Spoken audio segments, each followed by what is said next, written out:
As emoções, elas são desencadeadas em alguns lugares que a Bíblia vai chamar de coração. Nem sempre na Bíblia, coração é esse aqui, ó, que está batendo. Não.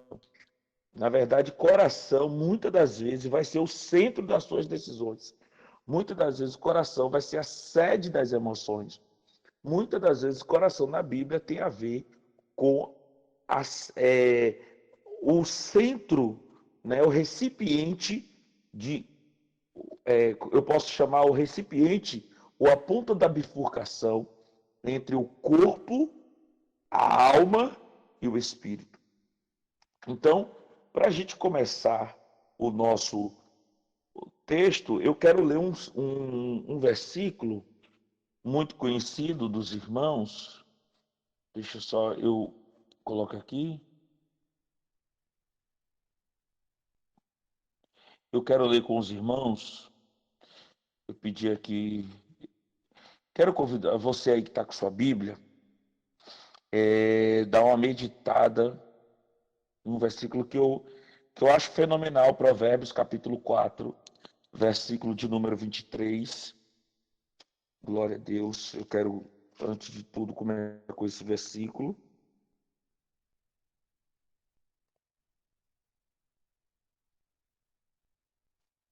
Todos acharam aí? Que diz assim: sobre tudo o que se deve guardar, guarda o teu coração, porque dele procedem as fontes da vida. Em outras versões vai dizer assim: acima de tudo, guarde o seu coração, pois dele depende toda a sua vida. Isso na versão NVI. Na versão Almeida Revista Bíblica diz assim: guarda com diligência o teu coração, porque dele procede as fontes da vida. Na versão RCA mais conhecida, diz que sobre tudo que se deve guardar, guarda o teu coração, porque deles procedem as saídas da vida. Na versão NTLH, que é a nova tradução na linguagem de hoje, diz assim: tenha cuidado com o que você pensa, pois a sua vida é dirigida pelos seus pensamentos. Então a gente vai ter N traduções aqui, falando sobre essa questão do coração. Então a gente vai perceber que durante muito tempo a gente não conversou sobre isso. A gente até hoje expulsa demônio de bêbado. A gente até hoje não sabe diferenciar uma pessoa endemoniada de uma pessoa que está possessa, de uma possessão maligna, de uma possessão emocional. A gente não sabe muitas das vezes diferenciar isso. Como eu diferencio? A força. Simples assim. Uma pessoa endemoniada, ela tem uma força de vários. Se for uma mulher, tem força de 10 homens. Então, assim, se for um homem, tem força de um touro. Então, e como é que eu percebo?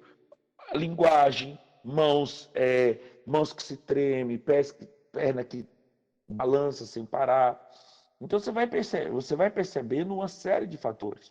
Então, a gente vai vendo esses transtornos emocionais que acontecem dentro do conceito cristão. Quer que eu diga um problema voltado para a questão de piedade que acontece muito na igreja? Alguém está me perseguindo. Fulano está me perseguindo. Aí, ele está me perseguindo. Não é nada. Aquilo ali se chama emoções que não estão sendo tratadas como se deveria ser tratadas, né? Você pode perceber que muitas das vezes acontece, claro que acontece, mas isso não acontece só na igreja, acontece no trabalho, acontece na rua, acontece com o vizinho, acontece com o pai, acontece com a mãe, acontece com qualquer que for onde seja. Então, a pessoa só acha que na igreja, tudo, você está vendo, fulano está sempre, como é que diz? Sempre me perseguindo. E não é verdade.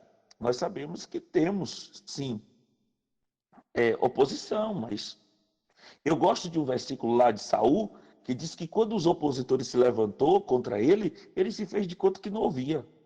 Né? Eu gosto muito desse versículo lá em 1 Samuel. Então, mas qual é o ponto que a gente quer tratar aqui hoje? O que é, de fato, a depressão e a ansiedade? Existem alguns conceitos principalmente com essa questão da internet, das redes sociais, todo mundo virou doutor, todo mundo tem diploma, todo mundo é formado no Grey's Anatomy, né? Aí fica assistindo um monte de série, assim, e não sabe de fato, né? Então, a depressão, a ansiedade, o transtorno, como é que diz? O, as síndromes também. Então, tudo isso tem uma análise que precisa ser observada. Antes de mais nada, eu quero dizer uma coisa aqui. A ciência não anda na contramão da fé. Quem fez isso foi o iluminismo. O iluminismo tirou Deus, a teocracia, o teocentrismo do estudo, do mesmo jeito que tirou a igreja do Estado.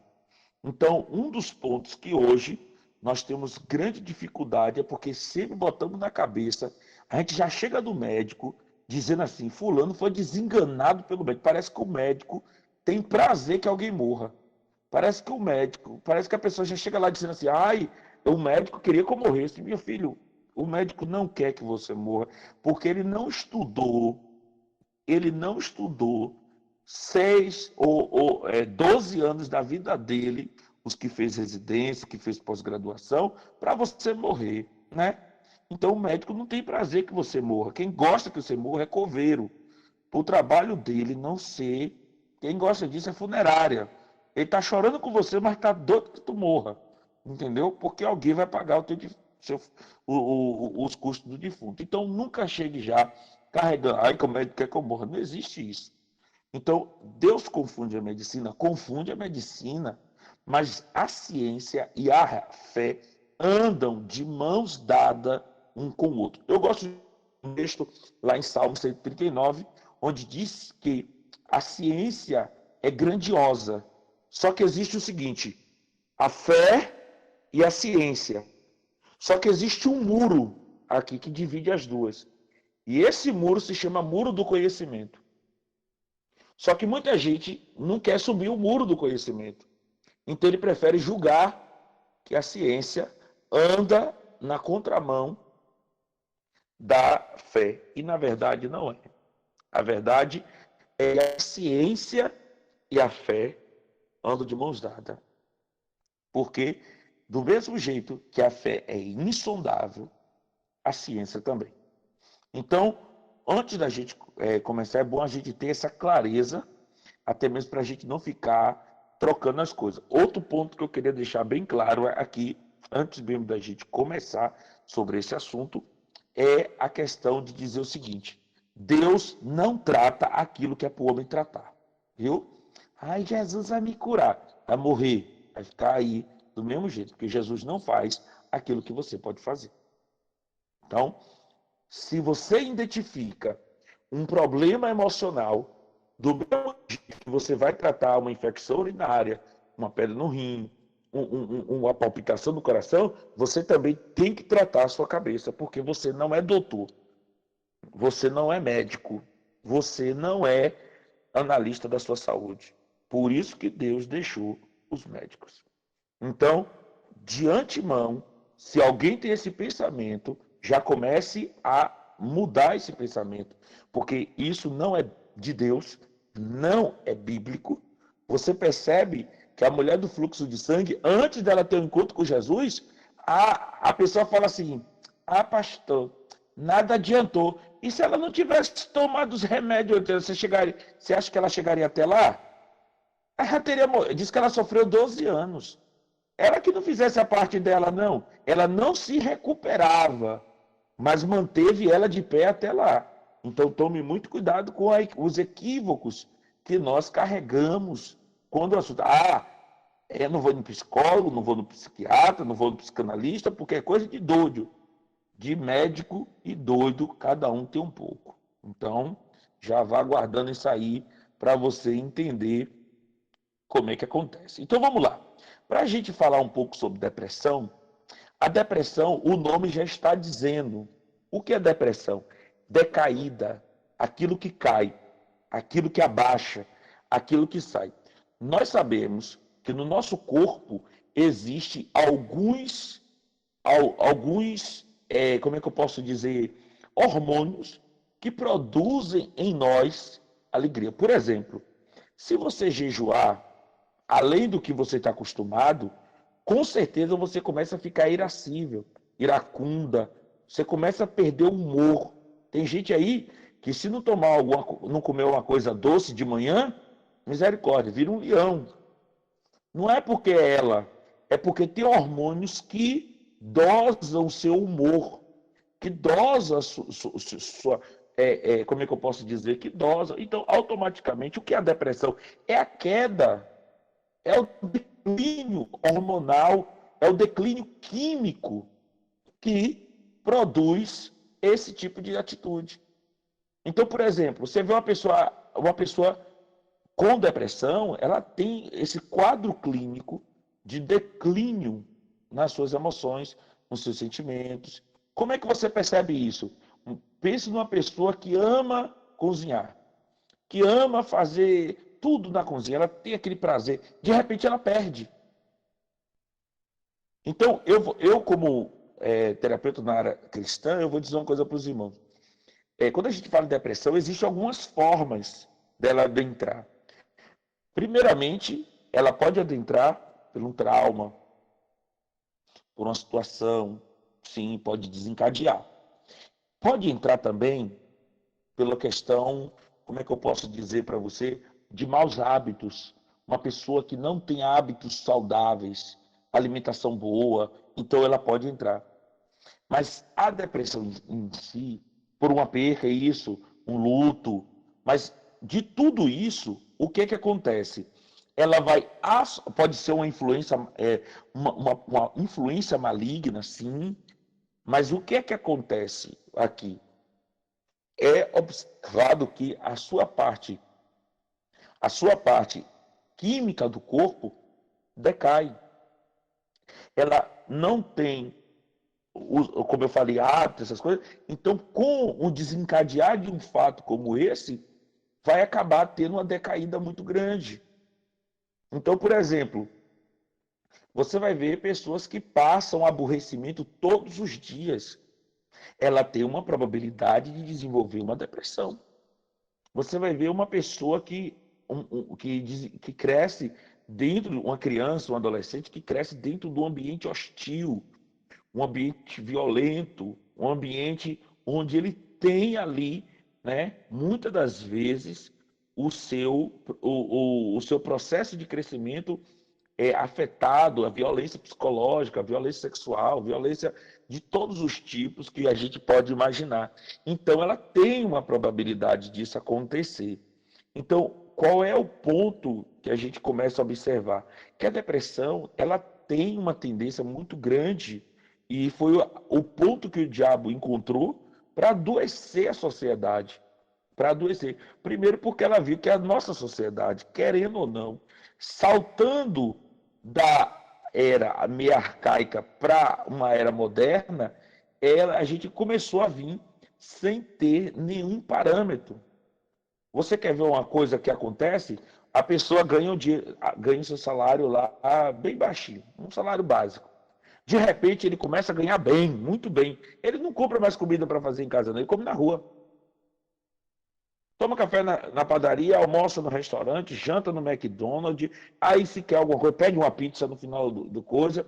Então ele começa a se encher. Só que isso tudo, aí a gente fala assim, antigamente não existia isso. Existia. Só que antigamente, por não ter a rede social, a gente não conhecia muito, né? Não tinha a internet, mas e também as pessoas tinham outro tipo de alimentação, um outro tipo de cuidado consigo, um outro tipo de comportamento. Você pode ver que tem pessoas que falam assim, fulano está depressivo, tá depressivo. Na maioria, isso aqui eu posso dizer de olho fechado com o pé nas costas. Perceba que toda depressão naqueles adolescentes que estão na fase de 11 até os 23 anos, eles estão à noite com o celular na mão. Acho interessante? Ah, não sei o que. É difícil você ver. Todos, a maioria deles, segundo uma pesquisa americana, diz que a maioria deles usam celular e rede social compulsivamente. Então você dá para perceber que o diabo achou aí essa seara muito aberta. Ele achou mal alimentação, ele achou maus hábitos, ele achou desequilíbrio emocional, então ele achou um caminho aberto para mexer na área que a gente não conhecia, que é a área emocional. E a área emocional é uma... Irmãos, para quem tem filho aqui, é o seguinte, o coração do seu filho é de quem chega primeiro. Por que desculpa entrar nesse assunto, mas entrando aqui, você já percebeu que quem ensina sexualidade para seu filho não é você? Entendeu? Então, assim, você entra nesse ponto onde as nossas informações como crente chega por último. As nossas informações bíblicas chegam depois. E aqui está um detalhe. Tem um ditado que diz: é melhor prevenir do que remediar. A gente não está sabendo lidar nem com obesidade infantil. Imagine, obesidade infantil, que o menino não consegue nascer e olhar para o McDonald's e se apaixonar por ele. É nós que apresenta. E vamos ver como é que vai ser isso no decorrer do tempo. Então, a informação que chega na escola, aqui eu falo isso com muita clareza. Tem pai que tem uma semana que não olhou que não olhou a bolsa do filho. Entendeu? Tem mãe que não, tem uma semana sem olhou.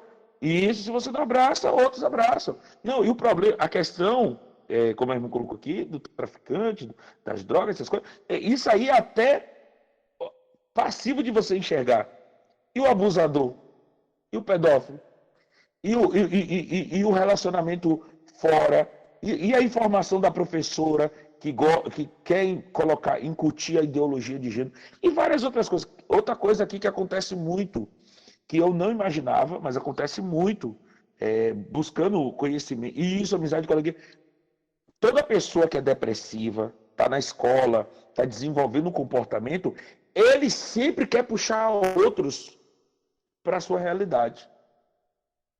Então aquela menina que senta lá, fica lá retraída, sem ninguém. Aí daqui a pouco chega alguém, aí daqui a pouco chega outro, aí daqui a pouco chega outro. E aqui, ó, um alerta que eu dou aos pais, principalmente para adolescentes, cuidado com os bullying na escola, muito bem. Cuidado com os influenciadores que vocês filhos assistem compulsivamente. Por quê? Só para os irmãos entenderem, eu vou falar uma coisa para você. Antigamente, a pornografia, ela atingia mais pessoas dos 17 anos até os 35. O que acontece? Hoje você lida com uma pornografia que chega dos 10. E quer que eu te diga uma coisa na nossa cabeça? A pornografia, ela consegue viciar tanto como a cocaína. Dá para entender? Ela consegue viciar tanto como a cocaína. Então, aí você pega esses influenciadores digitais doentes, porque antigamente eles se escondiam, porque eles tinham vergonha de falar. Mas hoje com a rede social, eles entram nesse quarto fechado aqui. Eu estou dentro do meu quarto aqui, do meu escritório. Então aqui eu gravo qualquer coisa que eu quiser. E eu despejo isso aí ao longo de quem estiver vendo e ouvindo. Isso pega, é como a Bíblia diz, que como fagulha na palha. Entra numa seara onde os nossos adolescentes, as nossas crianças estão totalmente expostos. E qual é a consequência disso? Depressão.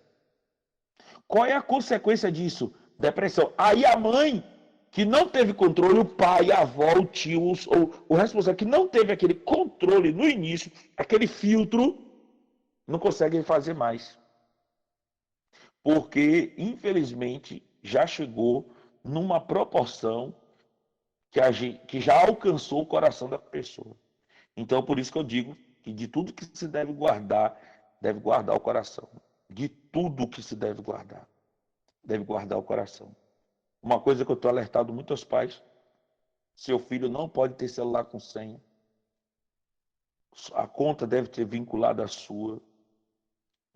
Ele todo dia você deve pegar, dar uma olhadinha, chama. No dia que seu filho botar celular com senha, eu vou lhe ensinar uma forma de você desbloquear o celular dele. O celular dele aqui está bloqueado, né? Está com senha. Aí você chama ele e fala assim: qual é? Não, aí você faz assim, ó. Pega assim o telefone, faz assim, ó. E você, peraí que eu vou desbloquear ele rapidinho. No instante, a senha aparece. Porque é melhor um celular quebrado do que os sentimentos e as emoções dos seus filhos adoecidos. Mas vem comigo para a gente entrar sobre depressão, para depois a gente entrar um pouquinho sobre ansiedade. Eu estou entrando mais em depressão, por quê?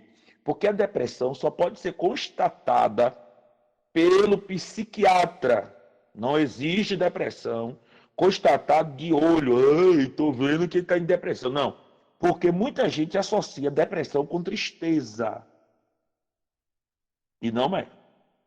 Tristeza é uma coisa. Tristeza é um ponto. Não é depressão. Só que o que acontece com a tristeza? A pessoa pega a tristeza e segura porque ela é confortável. É sério, meu filho quebrou 3 horas da filha. Muito bem. O que acontece com a depressão? Eu falei na outra live que eu preguei, pior do que a queda é se acostumar com o chão. E muitas das vezes as pessoas são vítimas de fatos e se fazem de vítima. Porque na tristeza, eu não sei se tem alguma jovem deve ter alguma jovem assistindo aqui, e você já viu aquele rapaz que chega chavecando a moça e pronto. Aí fala assim: olha, tá, ele chega ali com aquela conversinha mole, não dá certo. Aí ele se faz de doente. Percebeu isso? Aí ele fica assim: ah, eu tive esses dias longe, você nem perguntou por mim. Ó, não sei o quê. Lá, lá, lá. Ele se faz de doente. Por quê? Porque isso chama atenção. Então, não, depressão é isso, é uma tática. Mas isso aqui é um problema muito sério. Por quê? Porque a pessoa dá atenção a isso. Isso chama atenção. Então, depressão. Aí, opa, ali, ó. Então, assim, depressão não é tristeza. Pode ser que na depressão aconteça um complexo, uma série de casos de tristeza, assim, desencadeia choro, mas não é choro de, oh, não, minha filha já era ansiosa, eu não vou dizer, entendeu? Então, assim, aqui eu vou aproveitar isso que como colocou aqui, que às vezes não dá tempo eu olhar aqui. O que acontece? Às vezes, aqui na igreja tem uma menina que ela é extremamente ansiosa. E a gente começou a trabalhar isso. Começou a trabalhar a escrita. Ó, ensine a pessoa a escrever. Anote o que você está sentindo. Coloque a data do que você está sentindo. Isso tudo vai ajudando, principalmente nessa fase aí. Entendeu? Começando a crescer, tal, adolescente. Isso é muito bom. No jovem é diferente. Mas a gente já vai entrar nesse assunto da ansiedade já já. Então, o que acontece com a depressão? A depressão, ela começa a ter esse coisa, mas não é um choro de tristeza. Ah, é um choro porque Joãozinho me abandonou. Não, é um choro compulsório. Você encontra a pessoa chorando do nada. Você encontra a pessoa desenvolvendo um comportamento, como é que diz? De choro constante. Então aí você vai vendo que o que acontece? Isso está desencadeando um processo de depressão. Mas eu volto a dizer, quem vai conseguir determinar isso é o psiquiatra. E depressão, volto a dizer aqui, você pode orar, porque nós somos crentes e cremos em Deus. Mas O lugar certo é o psiquiatra. Leve até ele, faça as análises, tudo direitinho. Por quê? Por que eu estou dizendo isso? Eu encontrei outro dia, eu sou Tomé, viu? Falar aqui para os irmãos, sou Tomé com esse negócio de Jesus me cura. Trago o laudo, eu não acredito nesse negócio de boca. Viu? Trago o laudo. Olha, eu estava aqui, ó, o médico botou aqui, ó, tava doente, agora tô são. Pronto. Esse negócio de curou de boca, eu não acredito não. Sabe por quê? O inimigo ilude a pessoa. Entendeu? O inimigo faz o quê? Ele está vivendo aquele momento. Ó, guarde uma coisa aqui. Quiser anotar, anote. O diabo, para enganar você, ele fala até a verdade.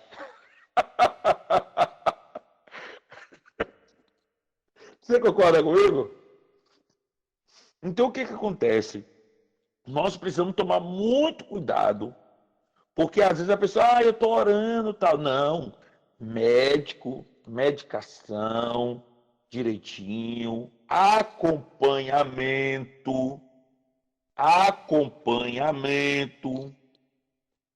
Ah, tome lá seu remédio, tal. Então, assim, nós temos que entender que a depressão ela é uma doença química. Ela é uma doença química. Tem baixa de hormônio. E então o que acontece? Nós precisamos ir adiante daquele que estudou para isso. Nós precisamos procurar aquele que tem o conhecimento para que ele possa medicar, né, a tal ponto de poder voltar os índices, né, os índices hormonais para o seu devido lugar, para a sua devida. Aí o psicólogo, guarde isso aqui, depois que a pessoa passa lá no psiquiatra, o psicólogo vai trabalhar a mente dele, trabalhar com exercício, com todos os seus amparatos, né? Todos os seus traquejos. Então, o que acontece? Para que possa transformar aquela circunstância que já foi tratada quimicamente em algo que ele consiga recaminhar. E o papel do psicanalista é aquele que ele vai ouvir, vai trabalhar a psicoterapia, vai trabalhar o que o paciente coloca para fora, que aqui tem uma verdade. O que não vira palavra, vira doença. Vira doença. Muitas das vezes, os surtos, né, de psicótico, eles são basicamente coisas reprimidas que ficam lá dentro. Quem tem computador aí vai tem depressão, tem transtorno, né, bipolar, tal. Então assim, nós daqui a pouco, se der tempo, eu ainda falo um pouquinho sobre essa questão da bipolaridade. Então o que acontece? Às vezes a gente tem que trabalhar esse questionamento, e uma coisa que eu digo, e que nós como crentes não temos o hábito, não temos mesmo, é que a gente chega assim, chegou uma pessoa, eu vou falar, chegou uma pessoa no nosso consultório, no gabinete, aí fala, pastor, eu quero conversar com o senhor. Tudo bem. Olha, pastor, eu estou em pecado, você está em disciplina. Olha, porque a Bíblia diz, olha que o pecado, olha do seu, ó, não, aqui, ó, tá fora. Ó, não, tá, você ouviu primeiro? Você ouviu? Guarda isso aqui. O erro dele partiu de onde? Foi o erro no caráter? Foi erro ocasional? Foi erro motivado?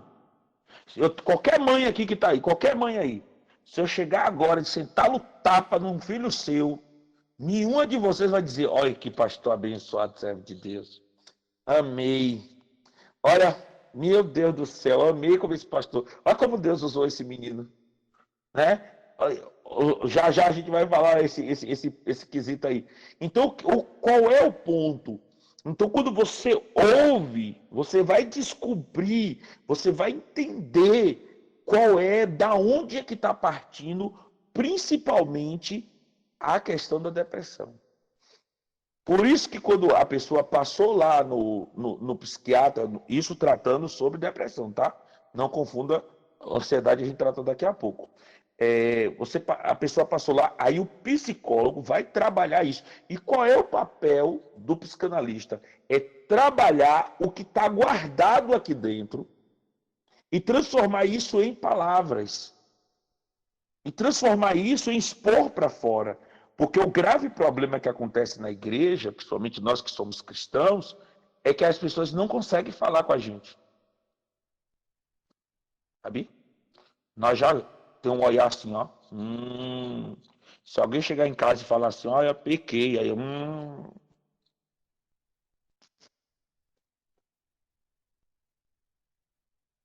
a gente não tem a discricionariedade.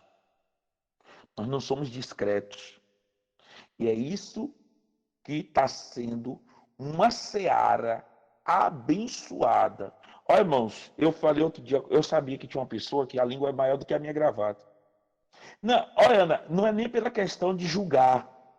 Porque julgar, se você for pegar essa passagem de julgar, esse versículo de julgar está falando sobre discernimento. Por exemplo, a roupa que você está vestido agora foi a roupa que você julgou de acordo para o momento.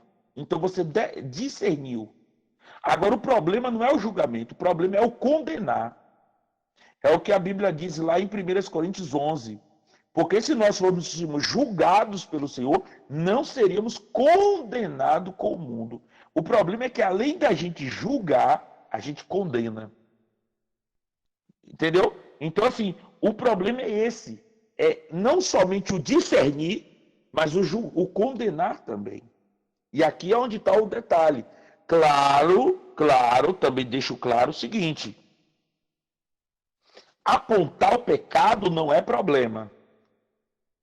Se tem pecado, eu estou falando uma questão pastoral, tal. Se eu percebo que o membro está em pecado, eu aponto o pecado. Entendeu? E isso, condenar que é o terrível. Então eu aponto o pecado. Aí as irmãs que são mais idôneas, que veio da roça, igual a mim, a gente dava banho antigamente dos meninos na bacia, né? Mas depois a gente tinha que jogar a água fora e deixar o menino na bacia. Mas tem muita gente que na hora de jogar água fora, jogava o menino também. Não pode ser assim. Então nós temos que ter esse discernimento. Mas voltando aqui. Então o que acontece com a depressão? Ela desencadeia lá, seja no fator químico, no fator emocional, no fator luto, o que for, e ele vai tomando proporções a tal ponto que os nossos reagentes químicos começam a baixar. E isso vai ser tratado com a questão da psiquiatria. É isso aí. Pastor, eu trabalhei 30 anos na escola de meninos, ela faz muito. E isso, por quê? Por que ela desabafava contigo, com essas pessoas? Porque elas não se sentiam julgadas por ela. Ela não se sentia. Ela vai contar aquilo ali e na cabeça dela vai entrar no ouvido de um e sair do outro. E às vezes é muito. E aqui eu falo para pessoas que estão à frente de obra, para pessoas que estão à frente de grupo, quando você for conversar com alguém, separe o que é o líder, o pastor, o obreiro, o servo de Deus, do que é o amigo. Entendeu? Separe muito e aprenda uma arte maravilhosa, morda a língua, mas não fale. Tem coisa, irmão, que eu fico assim. Mas eu tenho que aguentar até o final. Uhum. E outra coisa, não faça aquela cara de.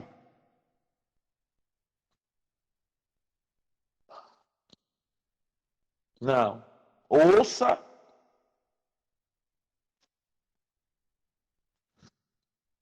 Ó. Então, a gente tem que aprender a lidar com essas circunstâncias.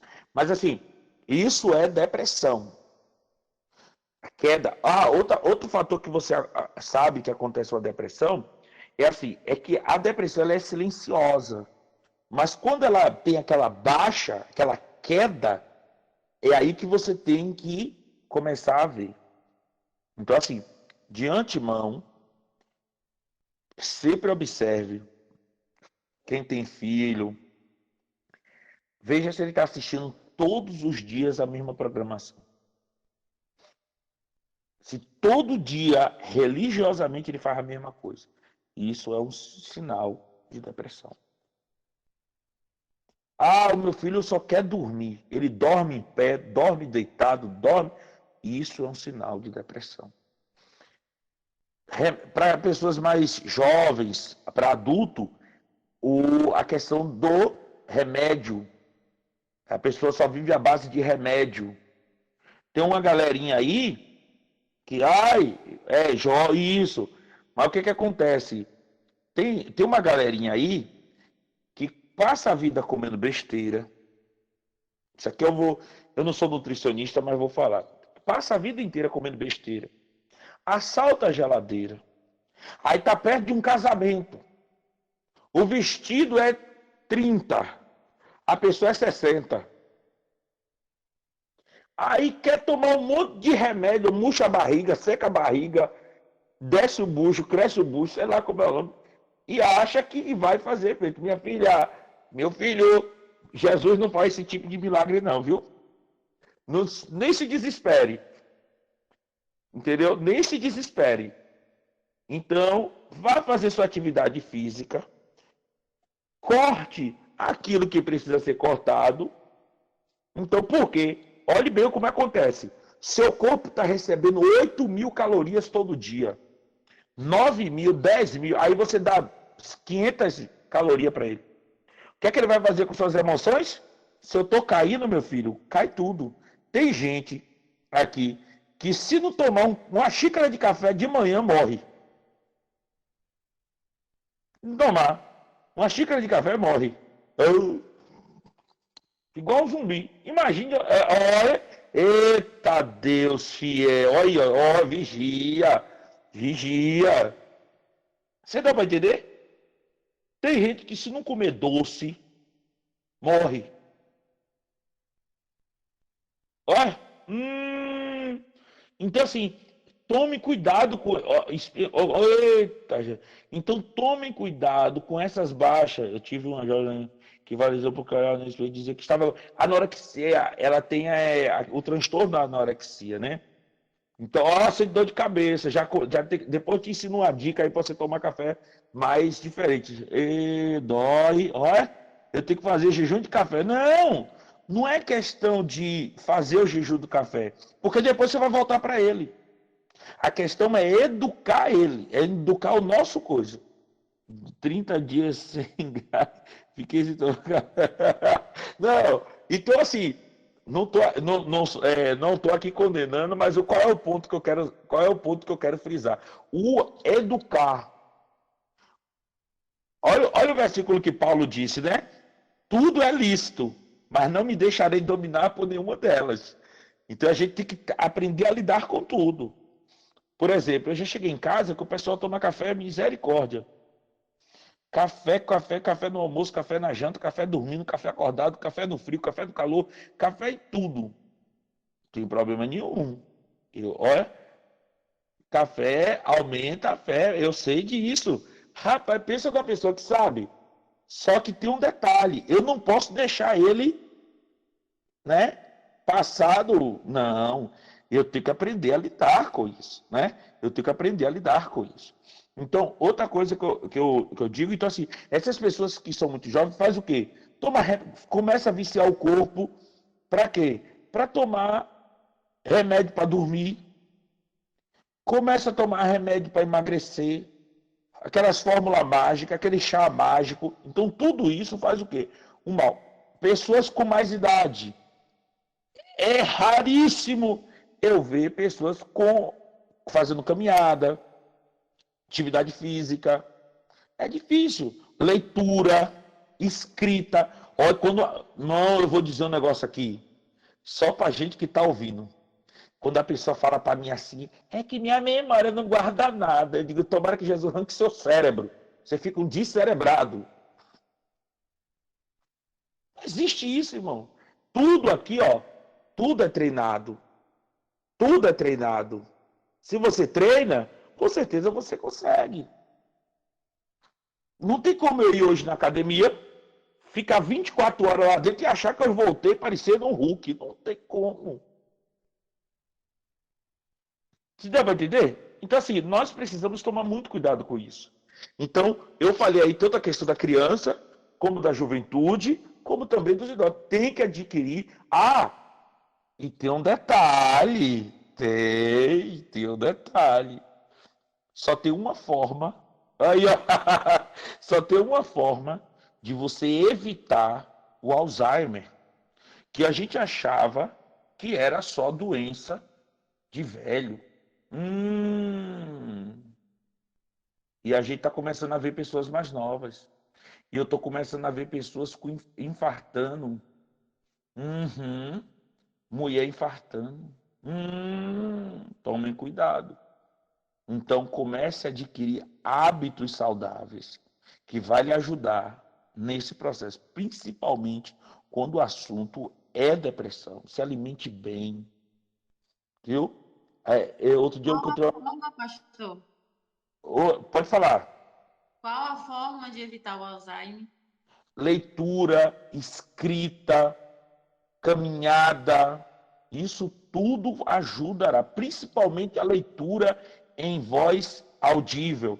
Você está lendo para você, mas não com os olhos, porque se crente lê a Bíblia com os olhos, ele dorme. Você pode ver. Crente começa a ler a Bíblia com os olhos e fica... É. Então, não. Leia, olha, Provérbio de Salomão, filho de Davi, rei de Israel.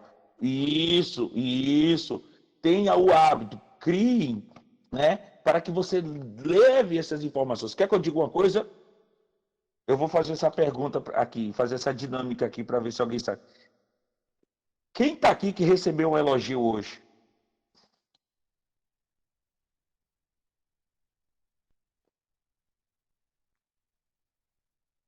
Olha lá, ó. Pronto. Daniel já disse ele. Ajuda Sem pelo que é. vergonha, assim. Fale eu. Eu estou vendo. Sabe por que você lembrou? Porque é coisa que você não esperava. Sabe por que você conseguiu lembrar agora? Porque era coisa que você não esperava. Agora, quer um segredo? Quer um segredo? Quantas vezes alguém lhe chamou hoje pelo seu nome?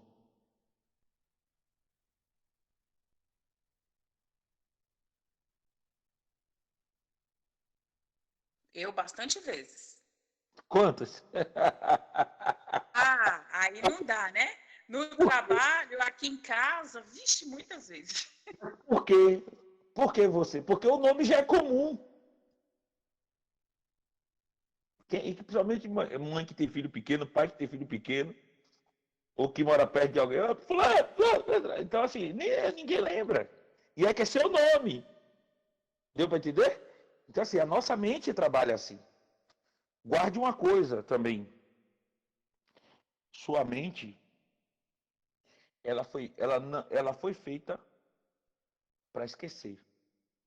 Porque se a gente guarda tudo que passa na nossa mente, a gente já tinha, ó, ficado biruta. Por isso que lembrar, memorizar, não é efeito do acaso. Tem um fundamento. Certo assim?